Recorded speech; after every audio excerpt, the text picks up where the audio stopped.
जलपरी की शादी। कहानी समुद्र की दुनिया के रिश्तों पर आधारित है, जिसमें एक बहुत ही प्यारी जलपरी थी। वह स्वभाव से बहुत चंचल थी। समुद्र के सभी जीव जंतु उससे बहुत प्यार करते थे।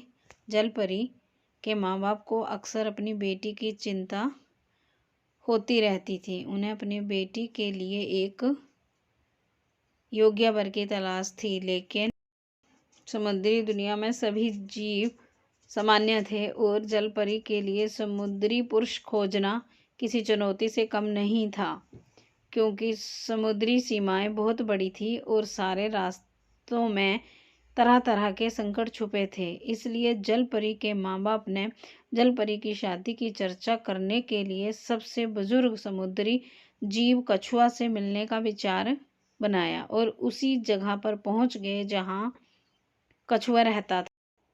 वह कछुआ समुद्री जीवों में सबसे बुजुर्ग था और उसे समुद्र के कोने कोने की जानकारी थी।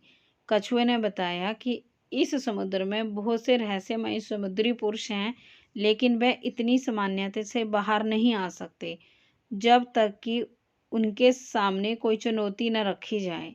तभी जलपरी के माँ बाप को एक विचार आता है और वह अपने पति से कहती है, क्यों ना हम अपनी जलपरी का स्वयंवर आयोजित करें और सभी समुद्री पुरुषों को आमंत्रित करें, जिसमें कई तरीके की प्रतियोगिताएं से योग्य वर का चुनाव किया जाए।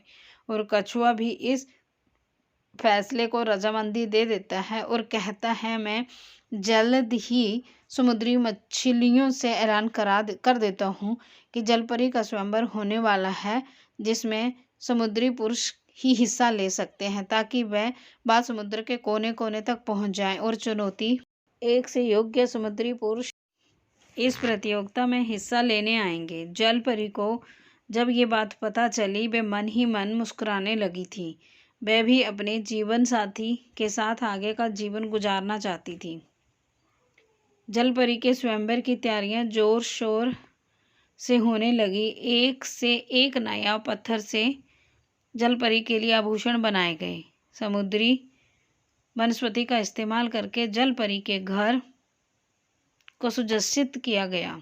ये सब तो तैयारियों की बात थी, लेकिन अब सारी बारी आती है चुनौतीपूर्ण कार्य खोजने की, जिससे ये तय किया जा सके कि कौन सा समुद्री पुरुष जलपरी के लिए उत्तम है। प्रतियोगिता को 3 चरणों में रखा गया। पहले चरण में समुद्री पुरुषों को अपनी बहादुरी का परिचय देना होगा, जिसके लिए वे आपस में एक दूसरे से युद्ध करेंगे और उनकी कुशलता के आधार पर उन्हें अंक दिए जाएंगे। दूसरे चरण में उन्हें अपने बौद्धिक बल का परिचय देना होगा, जिसके लिए उन्हें राजकुमारी के छुपे हुए आभूषण ढूंढने होंगे, जो कि कुशल केकड़ा कारीगरों से बनवाए गए थे। तीसरा चरण, जिसमें उनकी भावनात्मक कुशलता आंकी जाएगी।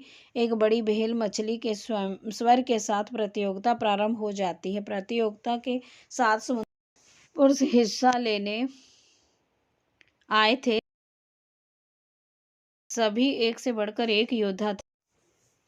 जैसे ही पहला चरण प्रारंभ होता है, सभी अपनी अपनी कुशलता से एक दूसरे पर प्रहार करना प्रारंभ कर देते हैं और एक एक करके सभी पराजित होते जाते हैं। अंत में एक समुद्री पुरुष ही बचता है और वह अपने पहले चरण की जीत से बहुत प्रसन्न होता है और इसी के साथ दूसरा चरण प्रारंभ किया जाता है, जिसमें राजकुमारी के लिए आभूषणों को खोजने के लिए सभी अपनी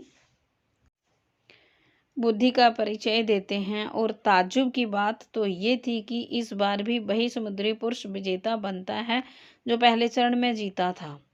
अब सबसे अहम और तीसरा चरण आता है भावनात्मक बुद्धि का परीक्षण, जिसके लिए एक समुद्री पेड़ में मछली का घोंसला बनाया जाता है और सभी समुद्री पुरुषों को कहा जाता है उसमें रखे हुए मछलियों के अंडों को जो निशाना बनाकर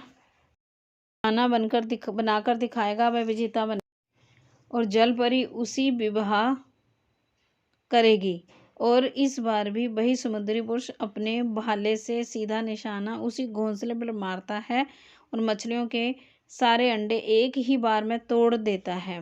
ये देखकर वहाँ के सभी जीव समुद्री पुरुष की जीत के लिए मनाने लगते हैं, लेकिन कछुआ सभी को शांत रहने को कहता है क्योंकि असली विजेता अभी घोषित किया जाना बाकी था। तभी कछुआ और समुद्री पुरुष की ये बात सुनकर कछुआ ऐलान कर देता है, यही है असली विजेता, जिसके दिल में एक अच्छे जीव की भावनाएं हैं। यही हमारी जलपरी बिटिया के लिए योग्य वर चुना जाता है। दरअसल प्रतियोगिता के आखिरी चरण का सवाल गलत था। वह भावनात्मक प्रशिक्षण के लिए स्वयं तय करना था कि उन मासूम मछलियों को जिन्होंने अभी दुनिया नहीं देखी, मारना उत्तम है या नहीं। और कछुए के ऐलान के साथ ही जलपरी उसी समुद्री पुरुष के साथ विवाह करने के लिए तैयार हो जाती है। जलपरी की शादी धूमधाम से की जाती है और समुद्री पुरुष जलपरी को अपनी दुल्हन बनाकर अपनी दुनिया में ले कर चला जाता है और समुद्री दुनिया का ये अध्याय समाप्त हो जाता है।